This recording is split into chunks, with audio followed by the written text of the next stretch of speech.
How do you guys feel about the ships crashing into the planet to stop the avalanche? That was undoubtedly the biggest problem I had with the first episode. I went along with everything. I thought, I'm really enjoying it. There's some good action sequences. I kind of heard what they were going to do when they were kind of setting up, this is what we're going to do to save the colony. And I kind of just assumed that they were going to kind of fly in at a low angle and put the shields up, extend the shields but literally just be kind of hovering, in the air to act as a barrier.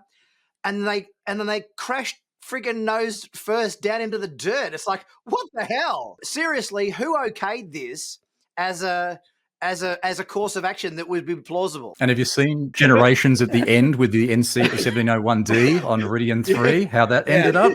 That didn't work out. Didn't go well. This is the magic technology we're talking about here. Yeah, there's a lot of magic technology. Yeah, I was talking to R&B about this, and I'm like, what do you think? He goes, it's the stupidest thing I've ever seen in my life.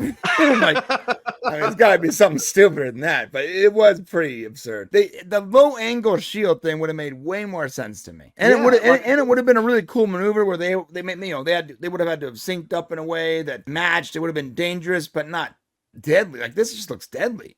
So they must have really awesome shields in the future. Even with the most awesome shields, I think structurally that's just, I don't know, it just did not work in any way for me. Because it actually looked like they screwed up somehow. Like, it didn't look like, oh wow, they've saved the day, hooray! Yeah. It's more like, oh shit, Oops, too fast. Someone friggin' Detmer nosedived it down into the Someone dirt. fat fingered the panel and then just smashed into the planet.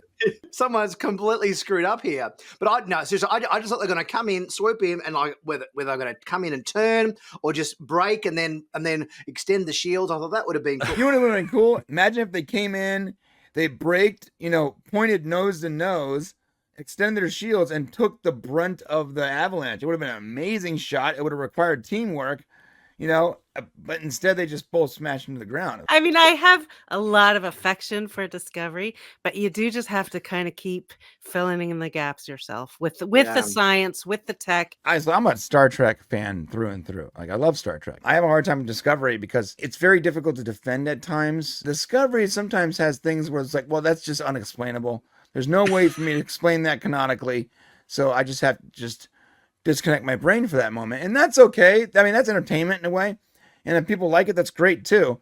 It's hard for me sometimes while I'm sitting there and I'm enjoying a sequence and I'm enjoying, a storyline, and then something happens where I can't explain it and my brain starts doing this logic loop thing. I'm not even watching the rest of the episode. I'm trying to canonically explain something on screen and I just can't. And it ruins the episode for me. Luckily, the ship thing was at the very end where I already had a good time the rest of the episode. So. Be sure to tune in for the next episode of Sci-Finatics Live. We do a live stream about once every 3 or 4 weeks, talk about all the latest things that are going on in the world of Star Trek, and take a look back at some of the previous episodes that have been on, and it's always a fun time. I'll see you for the next one.